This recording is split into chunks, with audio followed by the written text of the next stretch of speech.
দেশ, ১৬ শহর, ৪৮ দল, ১০৪ ম্যাচ, ১,২৪৮ জন ফুটবলার। স্বপ্ন কেবল একটা, বিশ্বকাপ জয়। মাস দিন পেরিয়ে বিশ্ব এবার দাঁড়িয়ে ইতিহাসের মাহেন্দ্রক্ষণে। আবেগ, উল্লাস, হতাশা, অবিশ্বাস্য সব গল্প। কারো গায়ে লেগে যাবে নায়কের তকমা, কেউ হবেন খলনায়ক, কেউ গড়বে ইতিহাস, কেউ ফেরাবে হারানো গৌরব। গ্যালারিতে থাকবে লাখো সমর্থক, টেলিভিশন আর মোবাইলের পর্দায় শত কোটি চোখ। পর্দা উঠছে ফুটবল বিশ্বকাপের ২৩তম আসরের, যেখানে ৯০ মিনিটে লেখা হবে নতুন সব বীরগাথা। প্রথমবার ৩ দেশে ৩টি ভিন্ন উদ্বোধনী অনুষ্ঠান। মেক্সিকো, কানাডা ও যুক্তরাষ্ট্র ৩ আয়োজক দেশের ৩টি ভিন্ন স্টেডিয়ামে ফুটবল প্রেমীদের জন্য থাকছে জমকালো আয়োজন। বিশ্বকাপের উদ্বোধনী শুরুটা হবে ১১ জুন মেক্সিকো সিটির ঐতিহাসিক এস্তাদিও অ্যাজটেকায়। ল্যাটিন পপ তারকা শাকিরা আর নাইজেরিয়ান বার্না বয় যৌথভাবে আসরের অফিসিয়াল থিম সং দাই দাই পরিবেশন করবেন। টরন্টোর বিএমও ফিল্ডে হবে দ্বিতীয় উদ্বোধনী অনুষ্ঠান। যুক্তরাষ্ট্রের লস অ্যাঞ্জেলেসের সোফি স্টেডিয়ামে বসবে উদ্বোধনীর শেষ পর্ব।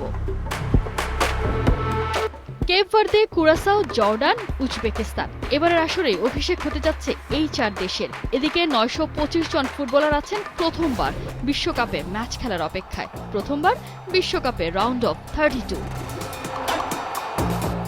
সবাই মিলে লড়বে যে ফুটবলকে কেন্দ্র করে, তার নাম ট্রায়ন্ডা। আধুনিক প্রযুক্তির সাথে যে বলে আছে ৩ দেশের পরিচিতি। এ কোনো প্রাণহীন বল নয়, এর ভেতরে থাকছে ৫০০ হার্টজ গতির সেন্সর চিপ। অ্যাডিডাসের এই বিশেষ বল সেকেন্ডে ৫০০ বার তথ্য সংগ্রহ করবে। তবে ম্যাচ শুরুর আগে বলটিকে দিতে হবে চার্জ, যা চলবে ৬ ঘন্টা পর্যন্ত। নতুন দেশ, নতুন খেলোয়াড়, নতুন বলের সাথে বিশ্বকাপে এসেছে নতুন নিয়মকানুন। মুখ ঢেকে রাখলে, রেগে মাঠ ছাড়লে, ইনজুরি নাটক করলেই মহাবিপদ। খেলোয়াড়দের চোখে চোখে রাখতে থাকছেন ৫২ জন রেফারি আর ৮৮ জন সহকারী রেফারি। এই মহাযজ্ঞে অস্বস্তি নিয়ে বসে আছে ইরান। ভিসা ইস্যুতে দেশটা জেরবার। ম্যাচ ডেতেই মিলেছে যুক্তরাষ্ট্রে যাওয়ার অনুমতি, আবার ম্যাচ খেলেই তাদের ফিরতে হবে মেক্সিকোতে। প্রতিপক্ষের সাথে প্রতিকূল পরিস্থিতিও মানিয়ে নিতে হচ্ছে ইরানকে।